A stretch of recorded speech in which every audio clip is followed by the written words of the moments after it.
إن الحمد لله نحمده ونستعينه ونستغفره ونعوذ بالله من شرور أنفسنا وسيئات أعمالنا من يهده الله فلا مضل له ومن يضلل فلا هادي له وأشهد أن لا إله إلا الله وحده لا شريك له وأشهد أن محمدا عبده ورسوله يا أيها الذين آمنوا اتقوا الله حق تقاته ولا تموتن إلا وأنتم مسلمون يا أيها الناس اتقوا ربكم الذي خلقكم من نفس واحدة وخلق منها زوجها وبث منهما رجالا كثيرا ونساء واتقوا الله الذي تساءلون به والأرحام إن الله كان عليكم رقيبا يا أيها الذين آمنوا اتقوا الله وقولوا قولا سديدا يصلح لكم أعمالكم ويغفر لكم ذنوبكم ومن يطع الله ورسوله فقد فاز فوزا عظيما أما بعد فإن أصدق الحديث كتاب الله تعالى وخير الهدي هدي محمد صلى الله عليه وسلم وشر الأمور محدثاتها وكل محدثة بدعة وكل بدعة ضلالة وكل ضلالة في النار. Donc, on continue, Inch'Allah tabaraka wa ta'ala, notre lecture ainsi que les commentaires sur le livre intitulé Al-Wajiz fi fiqh sunnati wal kitab al-aziz du Cheikh Abdul Azim ibn Badawi al-Khilafi. Donc la semaine dernière, on avait commencé le chapitre des ablutions. On avait cité la description des ablutions faites par Uthman radiallahu anhu dans le hadith authentique rapporté par Al-Bukhari et Muslim. On avait commencé par parler des conditions des ablutions. Quelles sont les deux conditions qu'on avait citées? La première. Non. La non-interruption. Non, c'est pas une condition. C'est-à-dire un non-interruption. Qu'est-ce que tu veux dire par un non-interruption? C'est-à-dire qu'il va continuer un certain temps. Ouais, non, ça fait partie des conditions. Le fait de al-muwala, on avait dit al-muwala, c'est le fait de faire les ablutions, de laver les membres les uns après les autres. De ne pas laisser un laps de temps trop long entre le lavage des membres. Al-niyya, c'est la première chose à dire. Mais attention. Al-niyya, et on avait dit qu'il n'était pas légiféré de la prononcer avec la langue. Et la troisième condition, c'est les conditions des ablutions, ça c'est des choses importantes à connaître, à savoir. Al-tasmiyya, on avait dit, le fait de dire bismillah. Car le prophète sallallahu alayhi wa sallam a dit la salata liman la wudu'a lah wala wudu'a liman lam yusam wala wudu'a liman lam yadhkur isma Allah alayhi. Concernant les obligations, donc là c'est les conditions. Maintenant les obligations. Et les savants disent la différence entre les conditions et les obligations. Les conditions sont externes à l'wudu, sont externes aux ablutions. Elles ne font pas partie interne des ablutions. Ce sont des choses extérieures. Comme al-muwala, c'est une chose extérieure.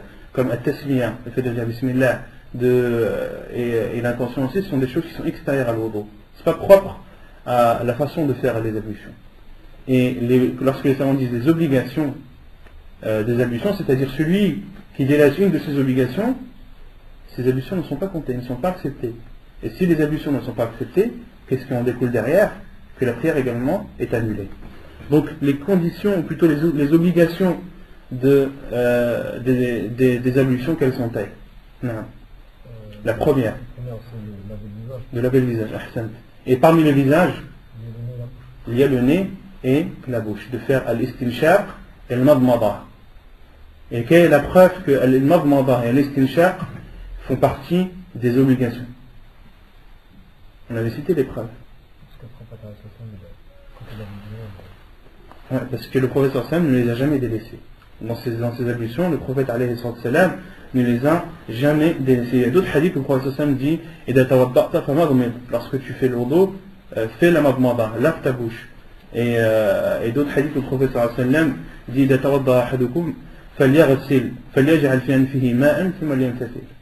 lorsque l'un d'entre vous fait ses ablutions, qu'il introduit de l'eau dans son nez, puis qu'il la ressorte. Donc ça, c'est la première obligation parmi les obligations des ablutions, de laver le visage. Et les savants, donc là je vous rajoute un peu plus de la semaine dernière, les savants ont défini le visage. Quant à sa largeur, c'est entre les oreilles, entre les deux oreilles. C'est la largeur du visage. Et la longueur du visage, les savants ont dit, parmi eux Cheikh Ibn Uthaymin, disent que c'est le début du front, d'accord, jusqu'en dessous de la barbe pour l'homme. C'est-à-dire que même le dessous de la barbe, il fait partie du visage. Pourquoi? Car al-wajh en arabe, ma yuwajihu bil insan. Al-wajh en arabe, c'est la chose avec laquelle l'être humain fait face. D'accord? Tout ce qu'une personne voit en face de lui, de toi, de ton visage, c'est un visage. Et il voit ta barbe, il voit le bout de ta barbe. Les savants ont dit, pourquoi le début du front et pas le début, ou plutôt le début de là où poussent les cheveux? Parce que certains, leurs cheveux, ils poussent au milieu du front. D'autres ont une calvitie, donc on ne peut pas parler du début ou de la fin des cheveux. Non, on parle du front, de la limite du front. Donc le début du front jusqu'au bas de la barbe. Tout ça c'est le wajh, tout ça c'est le visage. Donc ça c'est la définition qu'ont donnée les savants, parmi eux Cheikh Ibn Uthaymin rahimahullah. Parmi la deuxième obligation qui est de laver les mains jusqu'au coude. On avait dit que les coudes étaient compris dedans. Et les savants disent de laver les mains jusqu'au coude, c'est-à-dire de laver les mains du bout des doigts jusqu'au coude. Et d'autres savants ont ajouté, comme l'imam Shafi'i rahimahullah, on dit de laver les mains du bout des doigts jusqu'au coude en lavant entre les doigts. Celui qui ne lave pas entre ses doigts, il n'est pas considéré comme avoir lavé ses mains. Donc, du bout des doigts jusqu'au coude compris et également entre les doigts. Troisièmement, mashu ra's, d'essuyer le visage, la tête. D'essuyer la tête. Et on avait cité le hadith du Prophète sallallahu alayhi wa sallam qui dit que les oreilles font partie de la tête. Et pareil, les savants ont défini la tête en disant la largeur, c'est entre l'oreille et l'oreille. Le derrière. Entre l'oreille et l'oreille. Et concernant la longueur, c'est entre le début des cheveux jusqu'à al-qafa, jusqu'à la fin des cheveux. Jusqu'à la fin où poussent les cheveux derrière. Au-dessus du cou. Jusqu'au dessus du cou. Ça c'est ar-ra's. Et les savants ont dit al-bayad, qu'il y a entre les oreilles et les cheveux derrière, fait partie de ra's. La partie qui est derrière où il n'y a pas de cheveux qui poussent, c'est des oreilles, fait partie de ra's. D'accord? Et concernant, donc l'homme doit essuyer sa tête. L'homme et la femme doivent essuyer sa tête. Et la description qui a été rapportée, le prophète lorsqu'il essuie sa tête, il prenait ses deux mains, fa'aqbala, celui qui a rapporté les allusions du prophète a dit fa'aqbala bihima wa adbar. Il est parti avec ses mains en avant, puis en arrière plutôt, puis est revenu. D'accord? Et les savants ont dit, la hikmah, la sagesse de ça, c'est que les cheveux qui sont au-dessus de la tête sont dans l'un sens. D'accord? Et les cheveux qui sont dans l'autre sens. D'accord? Quand vous faites comme ça, vous soulevez cela, vous soulevez les cheveux du dessus, et vous rabaissez, vous aplatissez les cheveux de derrière. Et quand vous revenez, vous relevez les cheveux de derrière, et vous aplatissez les cheveux du dessus. Et les savants disent, lorsque tu fais ça, lorsque tu fais cette façon, tu as à la fois essuyé le dessus des cheveux et l'intérieur des cheveux. Les savants disent, c'est ça la hikmah de faire un aller et un retour avec les deux mains. Donc ça répond à la question que tu avais posée la semaine dernière. Est-ce que ça rentrait dans la... Non, est-ce que la personne devait faire l'aller-retour? Je dis oui, et je te réponds aussi par la parole des savants qui disent la sagesse dans cela. Quant aux femmes, les savants disent que les femmes se plaignent de ça, de fait de faire un aller, ça ne pose pas de problème, mais de revenir. Les femmes se plaignent de ça. Et les savants disent, pour remédier à ce problème, il ne faut pas appuyer sur les cheveux lorsqu'on les essuie pour les femmes. Il suffit de les toucher très légèrement, d'essuyer ses cheveux très légèrement en faisant un aller et un retour. Parce que les femmes, ça leur fait mal et ça nuit à leurs cheveux. Et concernant les femmes, les savants ont dit, parmi eux Cheikh Ibn Uthaymin rahimahullah, tout ce qui dépasse, d'accord, tous les cheveux qui dépassent de l'endroit où ils poussent, c'est-à-dire à la base de la tête, en bas, au-dessus du cou, d'accord, les savants différencient entre l'endroit où poussent les cheveux, la base, et le bout des cheveux. Concernant la femme, ce qui lui est obligatoire d'essuyer, c'est la racine des cheveux, plutôt c'est la base des cheveux.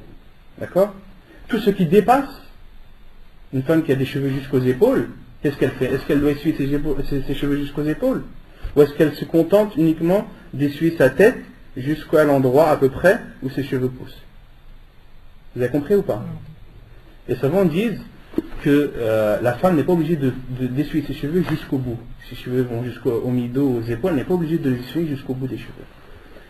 Et d'autres savants ont dit, d'accord, pourquoi est-ce que vous différenciez entre le fait d'essuyer pour la femme qu'elle n'est pas obligée d'essuyer jusqu'au bout, que le bout des cheveux ne fait pas partie de la tête, et que vous dites que le bout de la barbe fait partie du visage? D'un côté vous dites le bout des cheveux ne fait pas partie de la tête, et d'un autre côté vous dites que la barbe, comme on a dit, le bout de la barbe fait partie du visage. Et les savants ont répondu tout simplement que al-wajh en arabe, al-wajh c'est ce qui fait face, ce que la personne fait face. D'accord? Ce dont la personne fait face. Et ce dont la personne fait face, il y a la barbe. Contrairement à ar-ra's, c'est les savants disent c'est l'endroit où poussent les cheveux, du début, du dessus de la tête et du dessous. Tout l'endroit où poussent les cheveux, ça s'appelle ar-ra's. Et les savants ont rajouté encore un autre plus. On dit ce qui pousse, mais en temps normal. Parce que vous allez trouver des personnes qui vont avoir des cheveux jusqu'au cou. Il y en a qui sont comme ça, qui sont poilus, qui sont malades. Une personne qui a cette maladie, qui a des cheveux qui poussent dans le cou, qui est poilu, qui a le corps tout poilu, il y en a qui sont comme ça. Là, qu'est-ce qu'on lui dit? On lui dit, toi, c'est tout ton corps? Non. Non, c'est pour ça que les savants disent, c'est l'endroit où poussent les cheveux, mais en temps normal. D'accord? Dans des conditions normales. On ne parle pas de cas bien précis. Vous avez compris? Ensuite, parmi les obligations que le muallif, l'auteur a cité aussi, tahlilul lihya, de frictionner la barbe pour l'homme. On avait dit que l'auteur ainsi que Cheikh Al-Albani considérait que c'était une obligation pour l'homme de frictionner sa barbe. Et quand on dit obligation, c'est-à-dire que celui qui ne la frictionne pas, les ablutions sont annulées. On avait cité que la plupart des savants, Jumhur al-Ulama, parmi eux Cheikh Ibn Baz, Cheikh Ibn Uthaymin et d'autres, disent que de frictionner la barbe n'est pas obligatoire. Il est préférable pour celui qui a une barbe fine, c'est-à-dire qui laisse apparaître la couleur de la peau. Celle-ci, une personne qui a une barbe fine, il ne lui est pas obligatoire de frictionner sa barbe. Quant à celui qui a une barbe touffue, qui ne laisse pas apparaître la blancheur de son visage ou la couleur de son visage, celui-ci doit frictionner sa barbe. C'est-à-dire obligation. Obligation, là.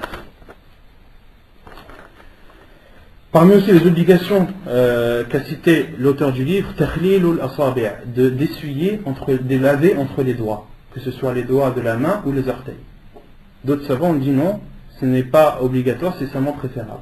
La plupart des savants disent que c'est préférable, mais l'auteur du livre utilise le hadith du prophète lorsqu'il dit à un de ses compagnons, asbiril wudu wa khalil bayna al-asabi'. Il lui ordonne de laver entre ses doigts, entre les doigts de la main et les doigts et les orteils.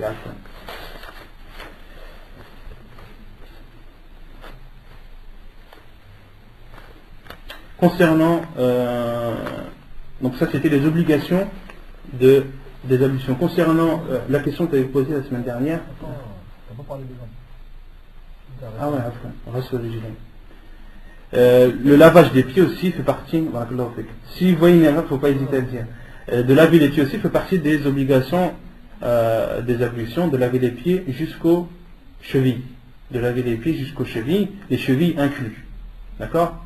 Et les chevilles, c'est l'os qui dépasse en dessous sur le côté extérieur. C'est ça la cheville. La cheville, c'est ça. Et non pas comme Al-Shi'a l'a dit, pour eux, Al-Shi'a, la cheville, c'est ça. C'est l'os qui est sur le dessus du pied. Vous voyez la petite bosse qu'il y a sur le pied. Al-Shi'a disent que c'est ça le caractère. Et les savants ont dit, parmi le Hafid ibn Kathir dans son tafsir, dit les chiites ont contredit les musulmans dans le fait de laver les pieds dans trois choses. La première, ils ont dit que al-Ka'b, c'est l'os qui est au-dessus du pied là. La deuxième chose, c'est qu'ils disent qu'il ne faut pas laver le pied mais seulement l'essuyer. D'accord. Et la troisième chose, ils ne considèrent pas l'autorisation d'essuyer sur les chaussettes, par exemple. Alors que celui qui a rapporté le hadith où le prophète sallallahu alayhi wa sallam a essuyé sur ses chaussettes, sur al-khuf, on verra la définition de al-khuf après, c'est Ali radhiyallahu anhu. C'est Ali radhiyallahu anhu qui a rapporté ce hadith. Et les savants ont dit, les chiites ont contredit ou se sont égarés dans ce sujet de laver les pieds dans trois choses, les choses que je viens de vous citer. Concernant le fait de laver, la question qui avait été posée la semaine dernière, de rentrer le doigt dans la bouche lors de l'madmada, c'est ça qui avait posé la question, j'ai pas trouvé de réponse. J'ai pas trouvé de réponse à ce sujet.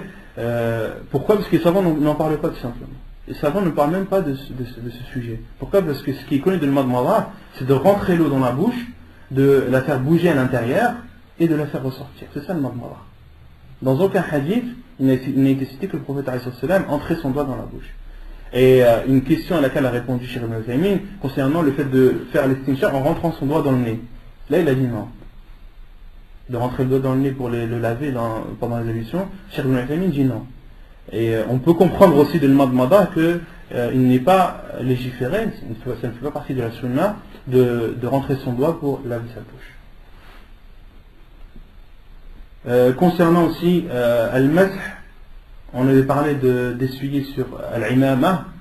Un frère avait posé la question sur la taqiya.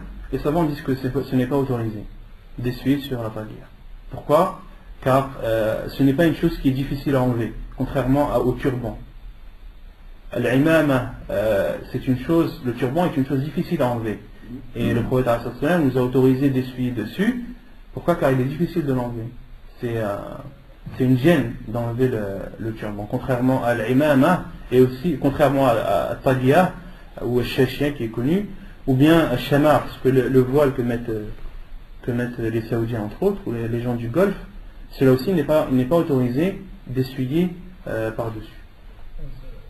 Non. Pour les femmes, c'est autorisé. Pour les femmes, il y a un autre avis. Les femmes, les savants disent qu'il est autorisé pour la femme d'essuyer sur al-khimar. Mais le khimar, beaucoup de gens ne connaissent pas la définition de khimar. Le khimar, en arabe, c'est ce qui recouvre la tête. Le khimar, en arabe, c'est ce qui recouvre la tête. Et ce qui est connu des gens ici en France, c'est quand on dit khimar, c'est la femme qui se couvre son visage. Non, c'est pas ça le khimar. Le khimar, c'est le fait de se couvrir la tête. D'où l'appellation de l'khamr. Quand on parle de l'alcool, du vin, al-khamr. Pourquoi? Les savants disent car il recouvre la raison. Une personne qui boit trop d'alcool, elle devient soûle, elle n'a plus de raison. Et les savants disent c'est pour cela que ça a été appelé al-khamr. Pourquoi? Car il couvre la raison, al-aql. Et les savants ont dit il est autorisé à la femme d'essuyer sur al-khimar. Et quelle est la preuve? Parce qu'il y a une preuve dans la sunna du prophète alayhi salam que al-khimar c'est ce qui couvre la tête. La preuve, c'est un hadith rapporté dans Sahih Muslim où le prophète alayhi salam où un des compagnons dit que le prophète alayhi salam masaha ala al-khuffayn wal khimar. Le prophète alayhi salam a essuyé sur al-khuffayn. Al-khuffayn, les savants ont dit que c'est ce qui couvre le pied qui est en cuir. Tout ce qui est en cuir et qui couvre le pied, ça s'appelle en islam al-khuf. Et dans le hadith, il était rapporté que le prophète a essuyé sur al-khuffayn et al-khimar, et sur le khimar. Le prophète met le khimar. Si on comprend nous comme on comprend les choses, non. Al-khimar dans ce hadith, c'est-à-dire al-imama. Les savants ont dit al-khimar dans ce hadith, c'est al-imama. Tout ça pour prouver que al-khimar, c'est ce qui couvre la tête. D'accord? Et les savants ont dit concernant la femme, il est autorisé à la femme d'essuyer sur son khimar, donc d'essuyer sur le voile qu'elle utilise pour couvrir sa tête, lorsqu'elle en a le besoin, lorsqu'elle éprouve le besoin. Ils disent la base c'est qu'elle n'essuie pas dessus. Cheikh Ibn Uthaymin dit rahimallah, la base c'est que la femme n'essuie pas sur son khimar, sauf lorsqu'elle en éprouve le besoin, comme si elle est en voyage par exemple, et qu'elle ne peut pas se découvrir devant tout le monde, donc elle passe sur son khimar. Et lorsqu'il y a un temps de grand froid, lorsqu'il fait très froid, il est autorisé à la femme d'essuyer sur son khimar, sur le voile qui couvre sa tête. Et et l'avis le plus juste, c'est que le fait d'essuyer sur le khimar, il n'y a pas toutes les conditions pour al-mas à la khuffayn. Il n'y a pas de condition d'avoir mis le khimar en état d'ablution, etc. Il n'y a pas ça. Non. L'avis le plus juste, c'est celui-ci, c'est l'avis de Cheikh Ibn Uthaymin et d'autres, que la femme peut essuyer sur son khimar sans que les conditions qui autorisent d'essuyer sur les chaussettes ne soient respectées. D'accord? C'est que la femme mette ça dans le khimar et essuie dessus. C'est bon? On va en voir, il y a un chapitre fait sur ça. Je suis en train de regarder les choses qu'on avait parlé la semaine dernière. Concernant le fait de laver les mains après en se réveillant. On avait parlé de ça. De se laver les mains après se réveiller, après le réveil. Les savants ont dit, parmi eux, Cheikh Ibn Uthaymin, rahimahullah, on dit qu'il y a un hadith du prophète qui dit lorsque l'un d'entre vous se réveille, qu'il se lave les mains 3 fois, car il ne sait pas où elles ont dormi. Comme ça, on traduit textuellement le hadith, c'est ça.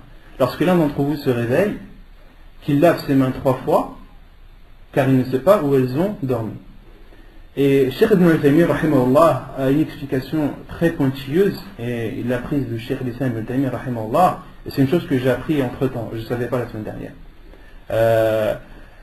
Cheikh Ibn Uthaymin dit que le prophète nous a ordonné de nous laver les mains 3 fois en nous réveillant. Il dit, tout d'abord, ça c'est en se réveillant la nuit, du sommeil de la nuit, pas du sommeil du jour. D'accord? Et de 2, Cheikh Ibn Uthaymin dit, et à notre époque, une personne qui est bien habillée, qui dort bien habillée, on ne peut pas dire que lorsqu'elle dort, ses mains sont sales. Car on avait parlé de la saleté dans les cours précédents. Pour qu'une eau soit sale, on avait dit qu'il faut que soit son goût, soit sa couleur, ou soit son odeur change. D'accord? Une personne qui se réveille la nuit, qui se réveille et se lave les mains, supposons qu'elle rentre ses mains dans le récipient où elle va faire ses ablutions. Est-ce que l'eau va changer de couleur? Est-ce qu'elle va changer d'odeur? Est-ce qu'elle va changer donc la couleur, l'odeur et le goût? Est-ce qu'elle va changer de goût? Non. Donc Cheikh Ibn Uthaymin dit que lui il considère qu'une personne qui se réveille le matin, qui a dormi la nuit, qui se réveille le matin, entre ses mains dans le récipient, l'eau ne devient pas impure. Mais il a fait une chose qui est interdite. Parce que le prophète sallallahu alayhi wa sallam nous a ordonné de nous laver 3 fois les mains. Ensuite, la question qui vient toute seule, pourquoi alors se laver les mains si ça ne salit pas l'eau? On comprend le hadith de ne pas rentrer les mains, pourquoi? Parce que ça va salir l'eau. Mais les savants ont expliqué, ont dit que ça c'est une chose raïbiyya. La raison, c'est une chose, elle est dans le cadre de l'invisible. Pourquoi? Allahu a'lam. Ça rentre dans le cadre de l'invisible. Le prophète nous a ordonné de nous laver les mains, on lave les mains. Même si on voit que nos mains sont propres, qu'elles ne sont pas sales, il n'y a pas de saleté dessus à part. Et il y a une autre explication de Cheikh Ibn Uthaymin, c'est là où on voit le fiqh des savants. Entre autres, Cheikh Ibn Uthaymin. Il dit, Cheikh Ibn Uthaymin dit l'explication, la'allahu, il dit comme ça, la'allahu car le shaitan s'est amusé avec les mains. Car le diable s'est amusé avec les mains. Il a cité une preuve dans un hadith du prophète ﷺ qui dit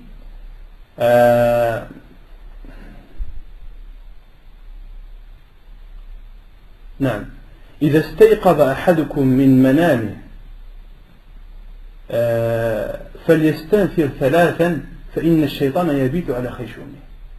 Il y a un autre hadith du prophète ﷺ rapporté par Sahih Muslim où le prophète ﷺ dit lorsque l'un d'entre vous se réveille qu'il lave 3 fois ses narines car le Satan a dormi dans ses narines, car le diable a dormi dans ses narines. Et Cheikh Ibn Uthaymin a dit, est-ce que l'un d'entre nous ressent le fait que le Shaitan dort dans ses narines? Non, personne ne le ressent.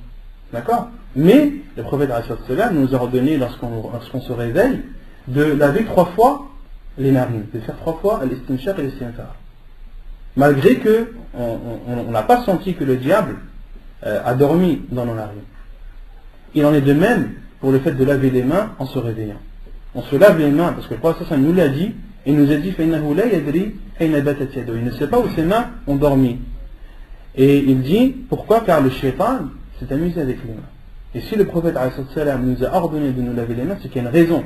Même si cette raison on ne la connaît pas, même si la saleté on ne la voit pas, comme le fait que le diable a dormi dans nos narines, on ne le sent pas, on ne le voit pas, on ne le sent pas physiquement, mais on lave quand même les narines. C'est pareil pour les mains. Vous avez compris? Donc ça c'était une faïda que je voulais vous apporter. Non. Il y avait une question la semaine dernière, c'était est-ce que de faire les mains 3 fois, ça rentre dans le cadre de... Ouais, donc les savants ont dit que celui qui se réveille le matin, qui a dormi la nuit, s'il fait les ablutions après, d'accord, le fait de faire l'estinshaq et l'estinthar et de se laver les mains, cela suffit. D'accord? Contrairement à une personne par exemple qui se lève dans le milieu de la nuit et qui ne veut pas forcément faire la prière. Là, on lui dit, lave tes mains 3 fois et lave ton nez 3 fois. D'accord? Mais une personne qui fait les ablutions après, le fait qu'il ait lavé 3 fois ses mains et qu'il ait lavé 3 fois son nez pendant les ablutions, cela suffit. Cheikh Fawzan dit cela. Non.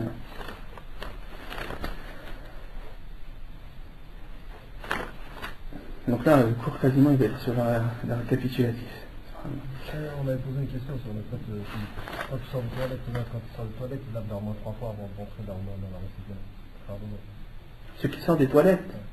Ceux qui vont être aux toilettes, quand ils sortent des toilettes, avant de rentrer leurs mains dans la récipient pour faire le dos, ils lavent 3 fois leurs mains.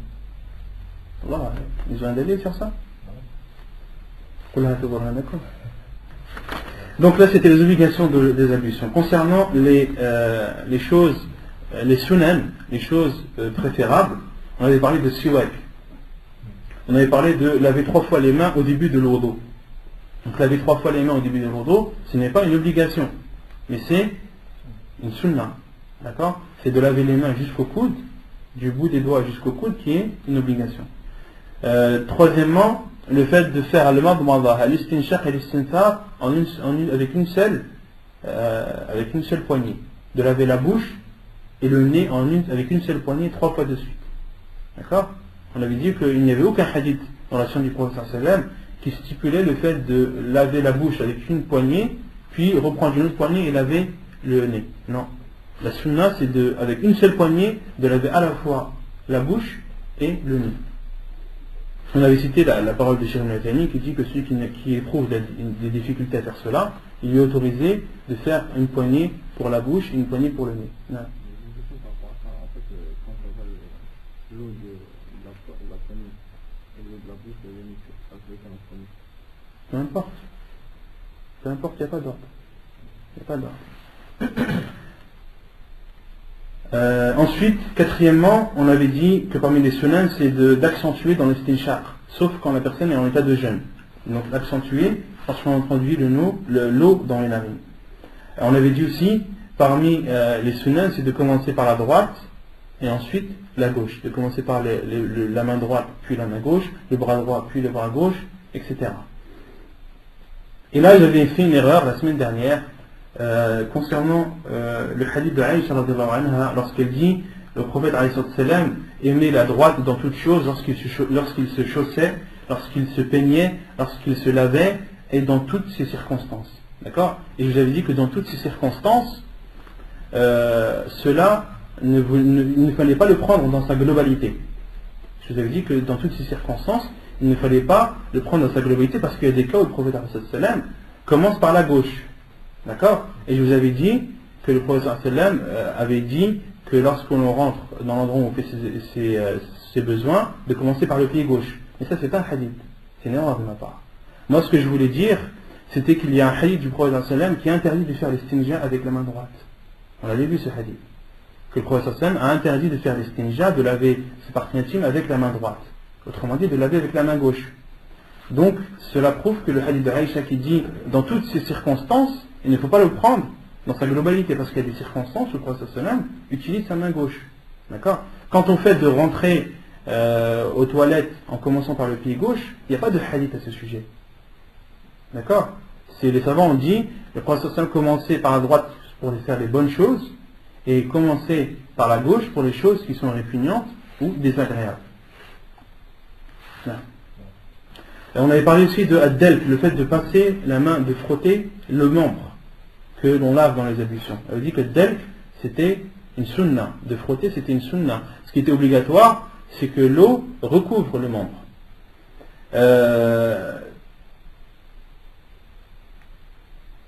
Ensuite, de laver 3 fois, ou bien 2 fois, ou bien 1 fois. On avait dit que tout cela était rapporté dans le sunna du prophète. Et d'autres des savants rajoutent, parmi les Cheikh Ibn Al-Taymi disent qu'il est autorisé aussi de mélanger, de laver un membre 1 fois, l'autre 2 fois, le suivant 3 fois, le suivant d'après 1 fois. Il est autorisé aussi de mélanger le nombre de lavage. On avait dit aussi qu'il était préférable d'essuyer de temps en temps la tête 3 fois, comme ça a été rapporté par le prophète. On avait aussi parlé que l'ordre était une sunna et non une obligation, et on avait parlé de la du'a après les ablutions. On avait cité Ashhadu an la ilaha illallah wahdahu la sharika lah wa ashhadu anna Muhammadan abduhu wa rasuluh. Et le prophète a dit, celui qui fait ses ablutions puis dit cette du'a, Allah subhanahu wa ta'ala lui ouvrira les 8 portes du paradis et il entrera par celle qu'il désire.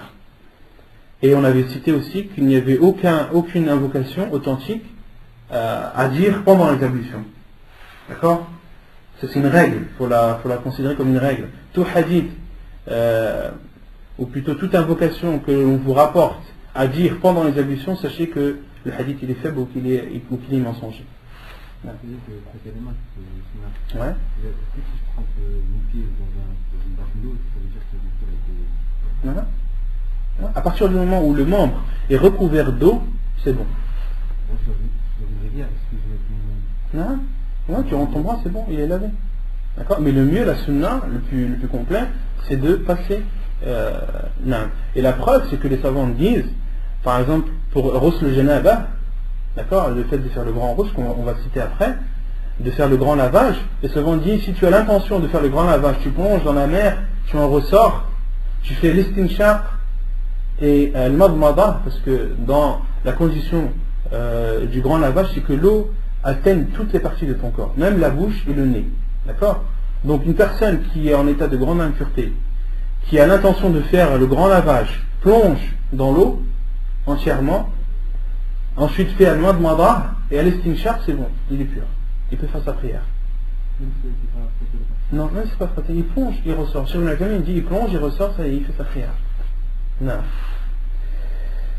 Donc ensuite, la 10e sunnah, قال المؤلف صلاة ركعتين بعده لقول عثمان بعد أن علمهم صفة وضوء رسول الله صلى الله عليه وسلم قال رأيت النبي صلى الله عليه وسلم توضأ نحو وضوء هذا وقال النبي صلى الله عليه وسلم من توضأ نحو وضوء هذا ثم قام فركع ركعتين لا يحدث فيهما نفسه غفر الله له ما تقدم من ذنبه. وعن أبي هريرة رضي الله عنه أن النبي صلى الله عليه وسلم قال لبلال عند صلاة الصبح يا بلال أخبرني بأرجى عمل عملته في الإسلام فإني سمعت دفن عليك بين يدي في الجنة قال ما عملت عملا أرجى عندي أني لم أتطهر طهورا في ساعة من ليل أو نهار إلا صليت بذلك الطهور ما كتب لي أن أصلي. حديث صحيح رواه البخاري ومسلم. Donc parmi les sunan de l'wudu, parmi les choses préférables après les ablutions, c'est de prier 2 rak'at. La preuve est le hadith de Uthman radiallahu anhu, lorsqu'il a décrit les ablutions du prophète sallallahu alayhi wa sallam, il a dit, et le prophète sallallahu alayhi wa sallam a dit, celui qui a fait ses ablutions comme je viens de le faire, puis fait 2 rak'at sans parler à lui-même, on avait expliqué cela la semaine dernière, c'est-à-dire que son esprit ne soit pas préoccupé, ne soit pas dérangé par les choses de cette vie d'ici-bas. Celui qui, après avoir fait ses ablutions, prie 2 rak'at en étant concentré dans sa prière, Allah subhanahu wa ta'ala lui pardonnera tous ses péchés antérieurs, les petits péchés bien sûr, non les grands.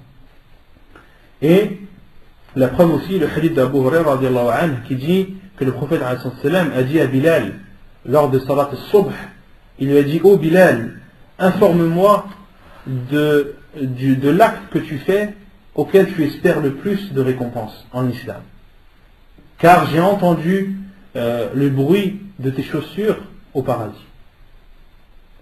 Et Bilal radiallahu anhu a dit, je n'ai jamais fait l'acte par lequel que je fais et dont j'espère le plus d'être récompensé, c'est qu'à chaque fois que j'ai fait mes ablutions, que ce soit la nuit ou le jour, je prie après ces ablutions 2 raka'at.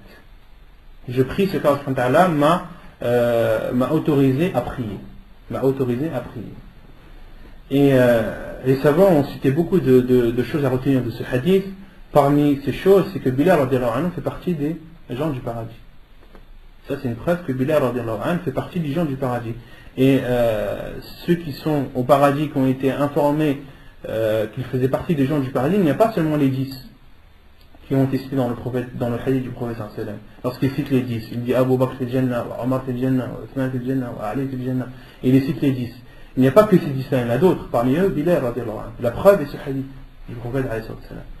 Et parmi aussi les choses que les savants retiennent de ce hadith, c'est justement qu'il est autorisé de prier à toute heure, lorsque la prière a une cause. Lorsque la prière a une cause, c'est-à-dire, ici en l'occurrence, lorsque la personne fait ses ablutions, il lui est autorisé de faire 2 raka'at après, quelle que soit l'heure de la journée. Même si ce sont des horaires où il a été rapporté qu'il était déconseillé de prier pendant. Vous avez compris? Donc ça c'était les sunan de l'ordre des ablutions. Ensuite, le cheikh va parler de ce qui annule les ablutions. Non. Ce hadith dit je prie ce qu'Allah m'a autorisé à prier. Non. Il dit pas 2 cas. C'est un autre hadith. Il y a un autre hadith où Bilal radiallahu anhu explique et dit rak'atayn. Ce qui annule les ablutions. Nawaqiduh. أولا ما خرج من السبيلين القبل والدبر من بول أو غائط أو ريح لقول الله تعالى أو جاء أحد منكم من الغائط وهو كناية عن قضاء الحاجة. Donc la première chose qui annule les ablutions, premièrement, c'est tout ce qui sort des 2 orifices. Tout ce qui sort des 2 orifices, de devant et de derrière. Et dans ce sujet, lorsqu'on parle de ce sujet, il n'y a pas lieu d'avoir honte. Allah n'a pas honte de la vérité. Et ces choses, même si elles sont intimes, même si ce sont des choses que la personne est gênée de dire, en islam, il n'y a pas de gêne à ce sujet lorsqu'il s'agit d'apprendre sa religion. D'accord? Il y a des femmes, des compagnons qui sont venus demander au prophète sallallahu alayhi wa sallam des questions que des femmes à notre époque n'oseraient jamais demander. Et elles sont venues le demander à qui? Au prophète alayhi salam. Au prophète alayhi salam. Et on verra inchallah ce hadith. Donc là on va parler de ce qui annule les ablutions. D'accord? Lorsqu'on parle des orifices, c'est tout ce qui sort du sexe et ce qui sort de l'anus. Et le cheikh dit que ce soit de l'urine, des excréments ou bien des gaz. Tout ce qui sort des 2 orifices, que ce soit de l'urine, des excréments ou des gaz, cela annule les ablutions. Et d'autres savants ont dit, même s'il y a une autre substance qui sort, cela annule les ablutions aussi. Par exemple, ceux qui sont malades, qui ont par exemple des maladies d'estomac ou qui ont un cancer d'estomac, etc., il y a du sang qui sort de leur anus. Les savants disent, ce sang-là, il annule les ablutions. Même si ce n'est pas des excréments, ça annule les ablutions. La preuve est la parole d'Allah subhanahu wa ta'ala dans Surat Al-Ma'idah, le verset 6, ou si l'un de vous revient du lieu où il a fait ses besoins. Ou si l'un de vous revient du lieu où il a fait ses besoins. C'est-à-dire, revient du lieu où est sorti de ces 2 orifices, soit de l'urine, des excréments ou bien des gaz. ولقول النبي صلى الله عليه وسلم لا يقبل الله صلاة أحدكم إذا أحدث حتى يتوضأ فقال رجل من حضرموت ما الحدث يا أبا هريرة قال فساء أو ضراط حديث صحيح رواه البخاري ومسلم.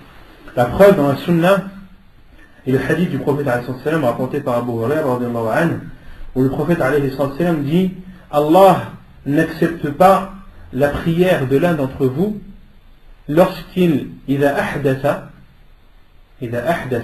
et les savants disent أحدث, c'est-à-dire tout ce qui sort des deux orifices. Al-hadath, c'est tout ce qui sort des deux orifices. Donc le prophète a dit Allah n'accepte pas la prière de l'un d'entre vous إذا أحدث, c'est-à-dire lorsque quelque chose sort de ces deux orifices حتى يتوضأ, jusqu'à ce qu'il fasse ses ablutions. Et un homme a demandé à Abu Hurairah qui a rapporté ce hadith, فقال رجل من حضرموت, un homme de Hadramout, du Yémen, une ville qui s'appelle Hadramout, au Yémen. Un homme a dit: ô Abu Hurairah, qu'est-ce que le hadath? Qu'est-ce que le hadath? Et Abu Hurairah a répondu: fusa'un aw durat. Fusa'un aw durat. Et les savants ont expliqué fusa'un aw durat. Parmi eux, Cheikh Ibn Uthaymin rahimahullah a dit fusa'un, c'est un gaz qui sort sans bruit, sans faire de bruit. Et durat, c'est un gaz qui sort en faisant du bruit.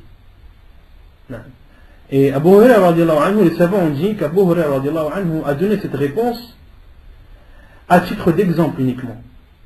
Parce que si on ne considère pas la réponse d'Abu Hurairah comme étant un exemple, on restreint al-hadath au gaz.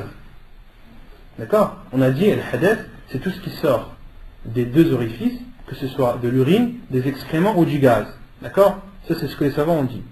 Abu Hurairah dans le hadith a été questionné: qu'est-ce que le hadath? Il a répondu: c'est un gaz qui sort sans bruit, fusa'un aw durat, ou un gaz qui sort avec le bruit, avec du bruit. Les savants ont dit hada lil mithal. Abu Hurairah a répondu par cette réponse pour donner un exemple et non pas pour donner la définition de l'hadath. Compris? كما ينقضه خروج المذي والودي عن ابن عباس رضي الله عنهما قال: المني والودي والمذي، أما المني فهو الذي منه الغسل، وأما الودي والمذي فقال: اغسل ذكرك أو مذاكيرك وتوضأ وضوءك للصلاة. Donc on avait déjà parlé de ce hadith. Parmi les choses qui annulent les ablutions, il y a al-madhi et al-wadi. Qui connaît la définition d'al-madhi et al-wadi? On a vu ça. Al-madhi, vous avez oublié? Al-madhi, on a dit que c'était le liquide qui sortait de l'homme ou de la femme, un liquide léger, blanc, gluant, qui sort du sexe lorsque la personne éprouve du plaisir. Et elle ne peut ne pas ressentir la sécrétion de cette substance, de l'madhi. Et les savants disent: al-madhi, il est propre à l'homme comme à la femme. Il est sécrété par l'homme comme par la femme. Et al-wadi, on a dit que c'était le liquide blanc qui sortait de l'homme après l'urine. C'est un liquide qui est épais, pâteux, blanc, qui sort du sexe de l'homme après avoir uriné. Donc ces deux choses, ces deux substances annulent les ablutions. La preuve est la parole d'Ibn Abbas qui dit: Al-mani wal-wadi wal-madhi. Al-mani qui est le sperme, al-wadi et al-madhi. Quant au sperme, Ibn Abbas dit: Fahuwa minhu al-ghusl. Quant au sperme, lorsqu'il sort, c'est celui qui oblige les grandes ablutions. Quant à al-madhi et al-wadi, Ibn Abbas dit: Irsil zakarak, lave ton sexe, ou mazakirak, al-mazakir, c'est les testicules, wa tawadda wudu'aka lis-salat, et fais tes ablutions comme pour faire la prière, c'est-à-dire les petites ablutions. Autrement dit, al-madhi et al-wadi annulent les ablutions.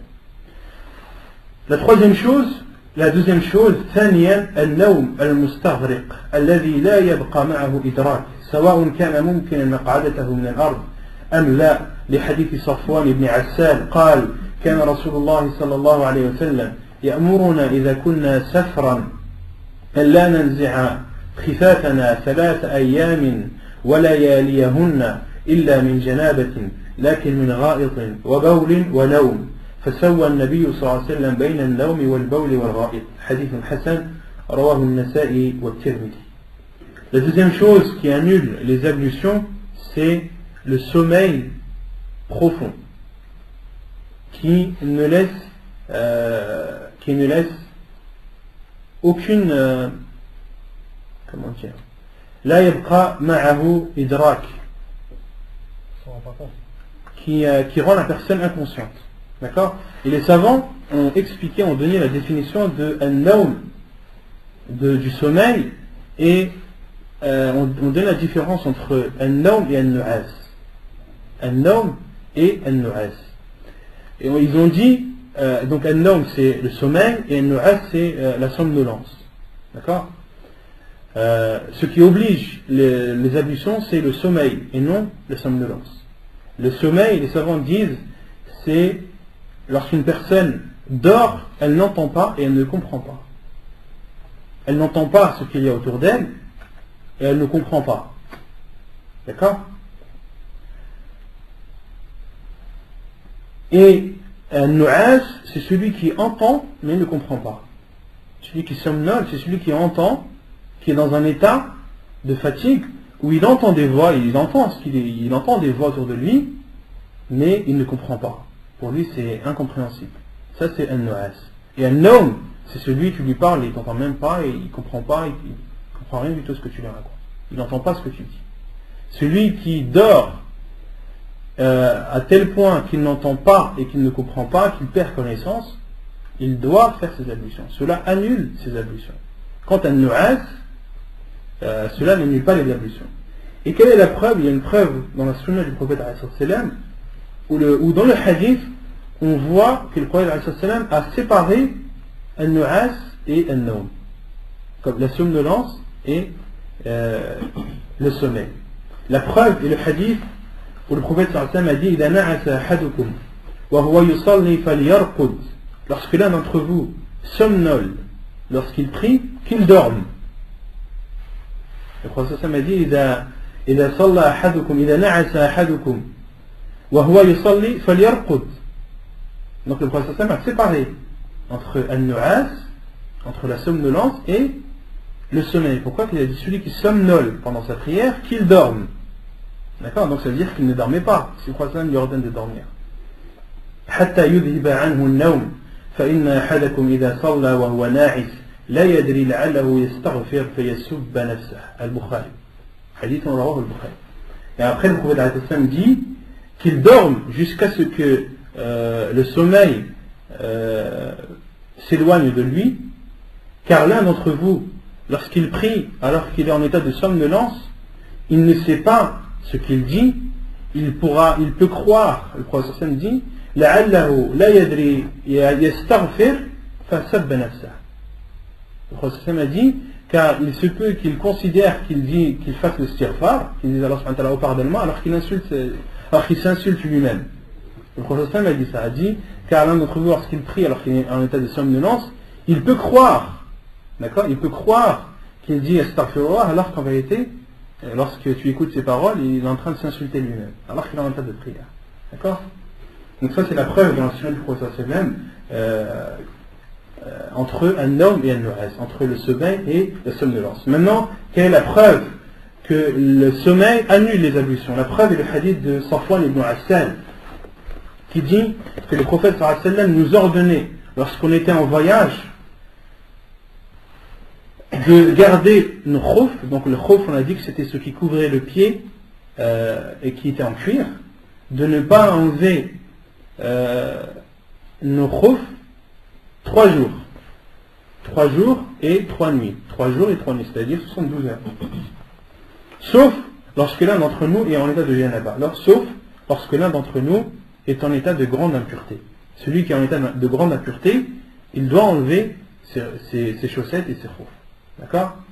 لكن من غائط وبول ونوم. Mais, donc, Safwan ibn Assal dit, mais le prophète sallallahu nous ordonnait de garder nos khouf lorsque l'on urinait, lorsque de l'excrément, lorsqu'on allait faire nos besoins, c'est-à-dire urine et excrément, ou naum, et lorsqu'on dormait. D'accord? Et ici dans ce hadith, le compagnon a mis l'urine, les excréments et le sommeil sur le même piédestal. D'accord? C'est-à-dire que les trois annulent les ablutions. Mais ces trois choses qui annulent les ablutions, elles n'obligent pas la personne à enlever ses khouf, ses chaussettes, mais elle lui est autorisée d'essuyer dessus. Ce qui annule l'essuyage sur les chaussettes, c'est al-janaba, c'est la grande impureté. Vous avez saisi? وعن علي رضي الله عنه قال رسول الله صلى الله عليه وسلم العين وكاء السهل فمن نام فليتوضأ. Et l'autre preuve que le sommeil annule les ablutions est le hadith de Ali radiallahu anhu qui dit, le prophète sallallahu alayhi wa sallam a dit al-aynu wika'u as-sahr. Al-aynu wika'u as-sahr. Qui connaît la signification? Personne. Al-aynu, c'est l'œil. Wika'u, c'est les savants disent wika, c'est la corde ou le lien qui permet de fermer un sac. D'accord? Lorsque vous prenez un sac et vous le fermez, vous enroulez une corde autour et vous fermez le bout. D'accord? Et le prophète a dit, et as-sah, c'est un des noms du derrière. Un des noms du derrière. Et le prophète a dit, al-ayn wika'u as-sah. L'œil est le lien, si vous voulez, du derrière. Les savants ont expliqué, al-ma'na al-yaqadha wika'u ad-dubur, ay hafizatun ma fihi al-khuruj li'annahu ma dama mustayqiran ay hafizan ma fihi min al-khuruj li'annahu ma dama mustayqiran ahass bima kharaja minhu. Comme l'a dit Sahib al-Aoun al-Ma'boud, celui qui a expliqué Sunan Abi Daoud, a dit le sens, c'est-à-dire que le réveil, lorsque le prophète a parlé de l'œil, il a parlé du réveil. Parce qu'une personne qui dort, en général, elle dort les yeux fermés. Il y en a qui dorment les yeux ouverts, mais en général, la personne dort les yeux fermés. Donc le sens, c'est que le réveil préserve et surveille le derrière. C'est-à-dire, lorsque tu es réveillé, tu sais ce qui sort de toi. D'accord? Tu sais ce qui sort de toi. Autrement dit, lorsque tu dors, c'est comme si tu avais ouvert le sac. D'accord? Il n'y a plus rien qui empêche. Il n'y a plus rien qui empêche ce qu'il y a dans le sac de sortir. D'accord? Et ce qui empêche le sac ce qu'il y a dans le sac de sortir, c'est la corde. Et autrement dit, le prophète a donné une métaphore, autrement dit, c'est le fait que la personne soit en état d'éveil. Lorsque la personne est en état d'éveil, elle sait ce qui sort de son corps. Contrairement à lorsqu'elle dort, là, il n'y a plus possibilité de vérification. Une personne qui dort, elle ne sait pas ce qui sort de son corps. Et le prophète a dit, celui qui dort, qu'il fasse ses ablutions. Celui qui dort, qu'il fasse ses ablutions.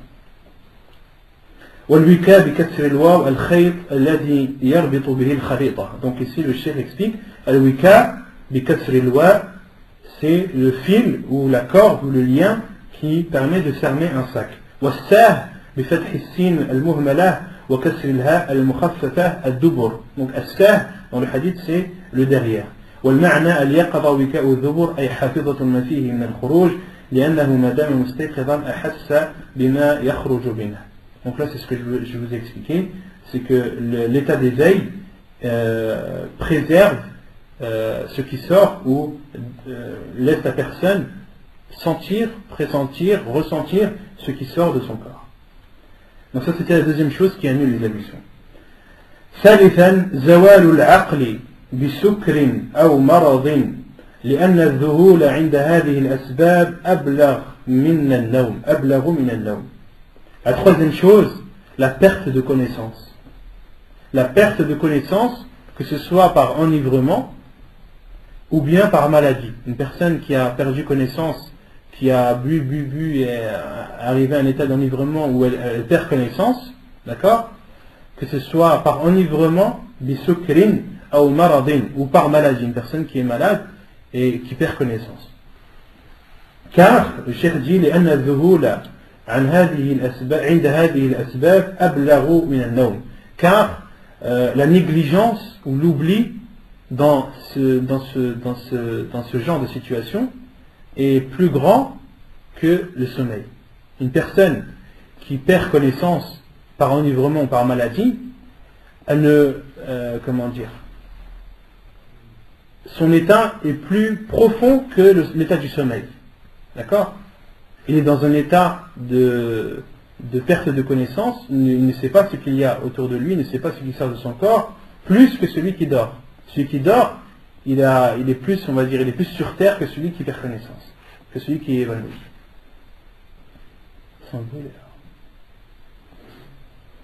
Quatrièmement, مسُ الذكر مسُ الفرج. رابعا مسُ الفرج من غير حائل إذا كان بشهوة. مسُ الفرج من غير حائل إذا كان بشهوة لقول النبي صلى الله عليه وسلم من مس ذكره فليتوضأ. Quatrièmement, le cheikh dit celui qui touche son sexe sans obstacle lorsqu'il le touche avec du plaisir. La preuve est la parole du hadith, la parole du prophète alayhi salam, man massa dhakarahu falyatawadda. Celui qui touche, ici dans le hadith, man massa dhakarahu, al-dhakar c'est pour l'homme. Donc là si on traduit textuellement, c'est celui qui touche son pénis qu'il fasse ses ablutions. C'est là. Et donc ici le cheikh a dit celui qui touche son sexe min ghayri ha'il, sans obstacle. D'accord? Autrement dit, celui qui touche son sexe à travers son vêtement, cela n'annule pas ses ablutions. On est d'accord? Quelle est la preuve que celui qui touche sans obstacle, cela n'annule pas les ablutions? La preuve est le hadith d'Abu Hurayra radiallahu anhu qui dit, où le prophète alayhi sallam dit إذا أفضى الرجل بيده إلى ذكره ليس دونه ستر فقد وجب عليه الوضوء. Le prophète alayhi sallam a dit celui qui touche avec sa main son sexe sans obstacle, il lui est obligatoire de faire ses ablutions. Hadith authentifié par un Cheikh al-Albani rahimahullah. Donc là dans ce hadith on voit l'obligation où le prophète sallam a posé comme condition l'obstacle, il n'y ait pas d'obstacle. Ensuite le cheikh dit lorsqu'il touche son sexe par plaisir. Dans le hadith, les savants ont dit celui qui touche son sexe, c'est-à-dire que ce soit un homme ou une femme. D'accord? Car dans ce hadith-là, le professeur Sam a dit c'est-à-dire il parle de l'homme, mais il y a d'autres hadiths où le prophète alayhi sallam, comme cela a été rapporté dans le hadith d'Abi Ayyub l'Ansari, qui dit que le prophète sallam a dit man massa farjahu falyatawadda. Dans un autre hadith, le prophète sallam a dit man massa farjahu falyatawadda. Celui qui touche son sexe, qu'il fasse ses ablutions. On a compris? Donc là, je vous ai rapporté la preuve sur le fait que celui qui touche sans obstacle, je vous ai ramené la preuve que le hadith, il parle à la fois de l'homme et de la femme. D'accord? Maintenant, quelle est la preuve que c'est uniquement celui qui touche son sexe avec plaisir? Autrement dit, celui qui touche son sexe sans plaisir, cela n'annule pas ses ablutions. La preuve est un autre hadith du prophète alayhi sallam, وقوله صلى الله عليه وسلم هل هو إلا بضعة منك. Dans un autre hadith, un compagnon du prophète alayhi sallam a demandé au prophète sallam est-ce que je dois faire mes ablutions lorsque je touche mon sexe? Et le prophète alayhi sallam lui a répondu n'est-ce pas un membre de ton corps? D'accord? Dans le premier hadith, le prophète alayhi sallam a dit celui qui touche son sexe, qu'il fasse ses ablutions. Dans l'autre hadith, le prophète alayhi sallam a dit n'est-ce pas, ou le sexe n'est-il pas une partie de ton corps? Et Annie, si on en comprend, c'est une partie de ton corps, c'est comme ta main, c'est comme tes pieds, c'est comme ton visage, c'est comme ton nez. Lorsque tu les touches, cela n'annule pas les ablutions. D'accord? Donc là, on voit qu'il y a une contradiction apparente.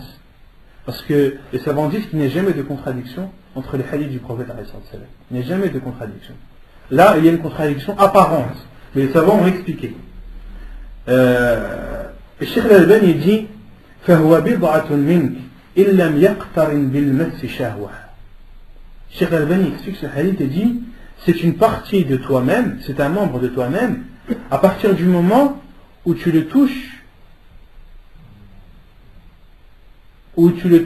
sans plaisir. D'accord? À partir du moment où tu touches ton sexe sans plaisir, là, tu as touché ton sexe comme tu as touché un autre membre de ton corps. Ensuite, Cheikh Al-Albani dit rahimahullah لأنه في هذه الحالة يمكن تشبيه مس أو مس العضو بمس عضو آخر من الجسم. Car dans ce cas-là, il est possible de faire ressembler ton sexe aux autres membres. Pourquoi? Car tu l'as touché sans sensation de plaisir. بخلاف ما إذا مسه بشهوة فحينئذ لا يشبه مسه مس العضو الآخر لأنه لا يقترن عادة بشهوة وهذا أمر بين كما ترى. Contrairement à lorsque tu touches ton sexe avec plaisir, dans ce cas-là, tu ne peux plus le comparer aux autres membres de ton corps. D'accord? Tu ne peux plus comparer cela avec les autres membres de ton corps. Vous avez compris? Car les autres membres du corps, lorsqu'on les touche, on ne les touche pas avec plaisir. Le sexe, on peut le toucher avec plaisir ou sans sensation de plaisir. Lorsqu'on le touche avec plaisir, là, il annule les ablutions. Et lorsqu'on le touche sans plaisir, là, il n'annule pas les ablutions. Pourquoi? Car il y a le hadith du Prophète sallallahu alayhi wa sallam, n'est-ce pas un membre de ton corps? Et d'autres savants, donc ça, beaucoup de savants ont cité cela, cette explication. D'autres savants ont dit que le premier hadith abroge le second. Le premier hadith abroge le second. Le premier hadith, le Prophète sallallahu alayhi wa sallam dit, celui qui touche son sexe, qui fasse ses ablutions, il abroge le second. D'accord? Et parmi lui, Cheikh Ibn Baz. Cheikh Ibn Baz considère que que le premier hadith annule ou abroge le second. Et dans le hadith, le Prophète sallallahu alayhi wa sallam a dit, Man massa zakarahu. D'accord? Le Prophète sallallahu alayhi wa sallam a dit, celui qui touche son sexe, et non le sexe d'autrui. Cheikh Ibn Baz dit, dans ce hadith, le Prophète sallallahu alayhi wa sallam a dit, Man massa zakarahu, la zakara ghayri. Et cela, vous allez me dire, ouais, mais ça sert à rien de savoir ça. On va dire, bah si, ça sert à quelque chose. Une femme qui lave son petit enfant, et qui le lave et elle lui lave son sexe, qu'est-ce qu'on lui dit? Est-ce qu'on dit qu'elle doit refaire ses ablutions ou non? Certains savants disent oui, elle fait ses ablutions. Parmi eux, Cheikh Al-Fawzan, il dit de toucher son sexe ou le sexe de quelqu'un d'autre, cela annule les ablutions. Mais l'avis le plus juste, Inch'Allah, comme le dit Cheikh Ibn Taymiyyah, c'est qu'une femme, lorsqu'elle lave son enfant et qu'elle touche le sexe de son enfant, cela n'annule pas les ablutions. Car le hadith du Prophète dit celui qui touche son sexe. Et Cheikh Ibn Taymiyyah donne une autre information, il dit de toucher les testicules n'annule pas les ablutions. Car le Prophète a dit celui qui touche son sexe et non les testicules. Non, Cheikh Ibn Taymiyyah dit et non les testicules. Et pourquoi est-ce que le fait de toucher le sexe avec plaisir annule les ablutions et que de le toucher sans plaisir ne les annule pas? Car pourquoi est-ce que c'est l'avis le plus juste, Inch'Allah? Car quand il y a deux hadiths qui en apparence se contredisent, la première chose à faire avant de dire que l'un abroge l'autre, les savants disent al-jam'u awla min at-tarjih, de rassembler les hadiths, de trouver un terrain d'entente entre les hadiths, de trouver une façon de rassembler les hadiths, prévaut sur le fait de dire qu'un tel hadith abroge l'autre, ou tel hadith est plus authentique que l'autre. D'accord? De faire prévaloir, plutôt de trouver un terrain d'entente entre deux hadiths, est prioritaire sur le fait de faire prévaloir un hadith sur l'autre. Vous avez saisi? Donc là, en parlant de plaisir et non plaisir, on arrive à trouver un terrain d'entente, un accord entre les deux hadiths. Il n'y a plus de contradiction. Lorsqu'on comprend les hadiths comme ça, il n'y a plus de contradiction. Et ça, c'est la première méthode à appliquer. Al-jam'u, les savants disent, al-jam'u awla min at-tarjih. De rassembler des hadiths est meilleur que de dire qu'un hadith est plus authentique que l'autre ou qu'un hadith abroge l'autre.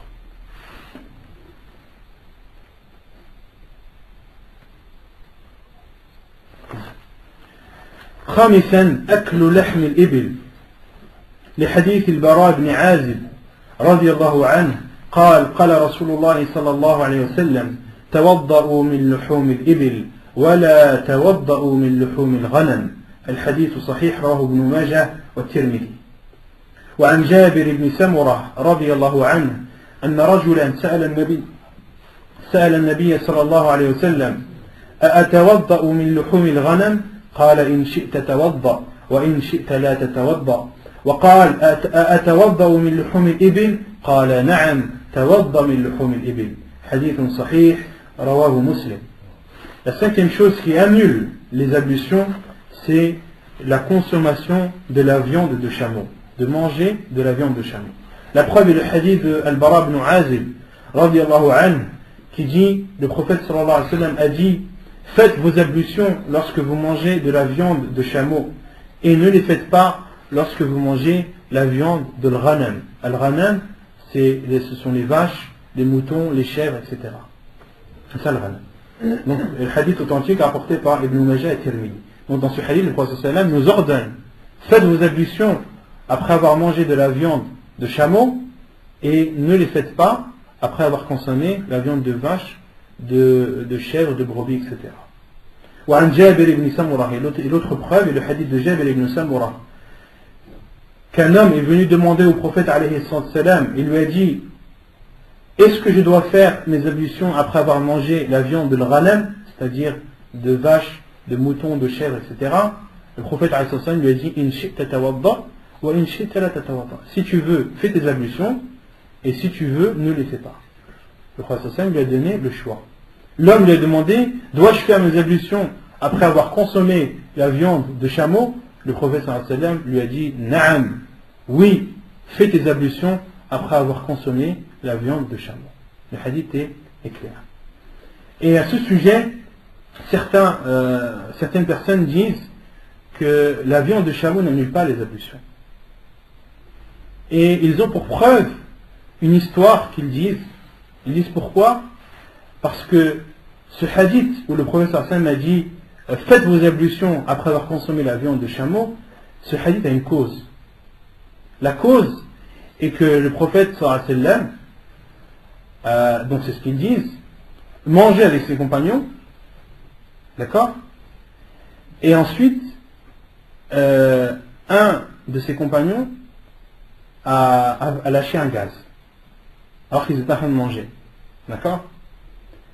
Et ils disent que le prophète sallam a eu honte de lui dire lève-toi, va faire tes ablutions, et il aurait soi-disant dit à ses compagnons, celui qui a mangé la viande de chameau, qu'il fasse ses ablutions, pour ne pas que cette personne qui a lâché un gaz ne soit spécifiée, d'accord, ne soit désignée, pour que ça passe bien.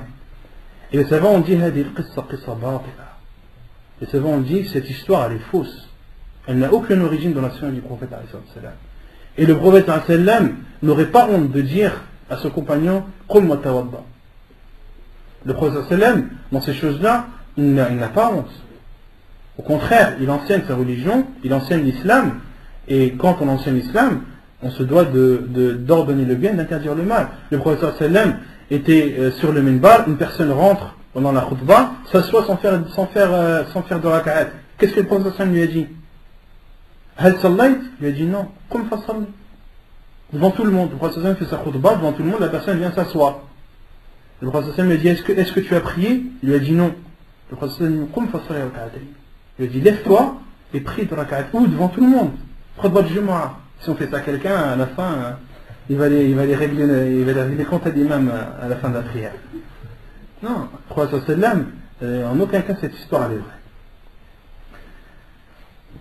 ونكتفي بهذا القدر وصلى الله وسلم وبارك على نبينا محمد وعلى آله وصحبه أجمعين وآخر دعوانا الحمد لله رب